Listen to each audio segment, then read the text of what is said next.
Have you ever wondered what it's like to taste honey, like really taste it, straight from the hive? Well, you're in the right place. Today, we're going to dive into cutcomb honey, what so many people call the purest taste of nature you can get. We're going to break down exactly how it gets from the bees all the way to your table. So let's start with that question. What really is the purest way to enjoy honey? I mean, if you're picturing yourself scooping a piece of honeycomb right out of a frame, dripping with gold, you're on the right track. This whole explainer is about getting you as close to that incredible experience as possible. And the method we're talking about is called cutcomb honey. You know what? It's just as simple as it sounds. We are literally talking about honey that's still sealed up in its original, completely edible wax comb. You just cut it right out of the frame. It's not just pure, it's also the most straightforward way for a beekeeper to harvest honey. So here's our game plan for today. First, we'll get into what makes this honey and comb so special. Then we'll cover all the gear you're gonna need. After that, we'll walk through the method step by step. And finally, we're gonna talk about the most critical piece of the puzzle, timing. Okay, first up, pure honey, pure comb. What is the deal here? What's the secret that makes this stuff so incredibly tender that it just melts in your mouth? It really all boils down to one simple trick. You have to get the bees to build on a special kind of foundation, one that's unwired and ultra-thin. This basically encourages them to use the absolute minimum amount of wax possible. And what does that mean for you? It means you get more pure honey and a comb so delicate it's just a dream to eat. Okay, now that we know the secret sauce, let's talk about gearing up for success. Because before you can even think about harvesting this amazing product, you gotta have the right setup. And here's your most important asset. And guess what? It's not a piece of equipment. It's the bees themselves. You absolutely need a strong, booming, populous colony that's packed with young worker bees. Why? Well, they're the wax-making machines. They are the little architects of this whole operation. A weak hive, it just doesn't have the workforce to get this job done. So, once you've got that strong hive, then we can talk hardware. You'll need some shallow supers. That's so the delicate comb doesn't collapse under its own weight. Of course, you need that ultra-thin foundation we just talked about. And a queen excluder. Now that one is really key. It keeps the queen down below so she can't lay eggs where your beautiful honeycomb is supposed to be. The rest is pretty straightforward. Your tools for cutting and packaging. All right, you've got your strong hive, you've got your gear. Now it's time for the main event, the cut-comb method. Let's walk through this, from the hive all the way to the container, step by step. You know, the first 3 steps are really about good prep and a lot of patience. First, you get your frames ready with that special foundation.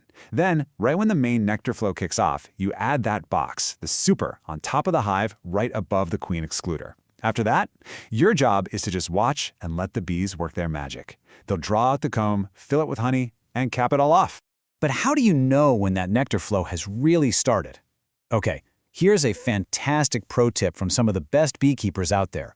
Look for brand new snow white wax being built inside the hive.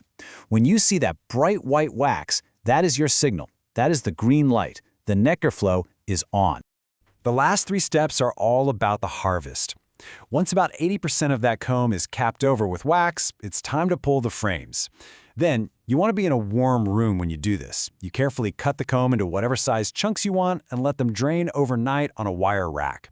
This just gets rid of any loose honey from the cells you cut open. And the very last step? You package it up and get it in the freezer. And that freezing step, listen, it is absolutely non-negotiable. That comb has to stay frozen for at least 48 hours. Now, this isn't for keeping it fresh in the way you might think. It is a critical step to kill off any tiny wax moth or hive beetle eggs that might be hiding in there. This is what guarantees your beautiful comb honey stays perfect while it's being stored. So you've got the process down pat, but all of that hard work hinges on our final and maybe most crucial section. Timing is everything.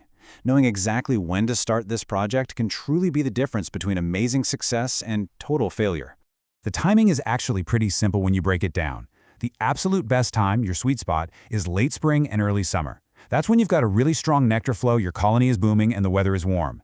And the worst times? Well, that's late summer when the nectar is drying up and the bees are starting to think about winter survival. And, of course, winter, when there's no nectar and it's just way too cold. So why is that warm weather so important? Well, this number right here explains everything. Beeswax needs to be about 95 degrees Fahrenheit, that's 35 Celsius, for the bees to actually be able to shape it and work with it. If the hive can't stay that warm, all new construction just stops. Let's put it this way. A late spring nectar flow is like a massive, all-you-can-eat buffet that never ends. The bees have so many resources, they're in full-on expansion mode. They're building comb like crazy and storing tons of extra honey. But by late summer, that flow is tapering off. The buffet is closing down. The bees' entire mindset shifts from building to just surviving and stockpiling for winter. Trying to get them to build new comb then is, well, it's working completely against their instincts.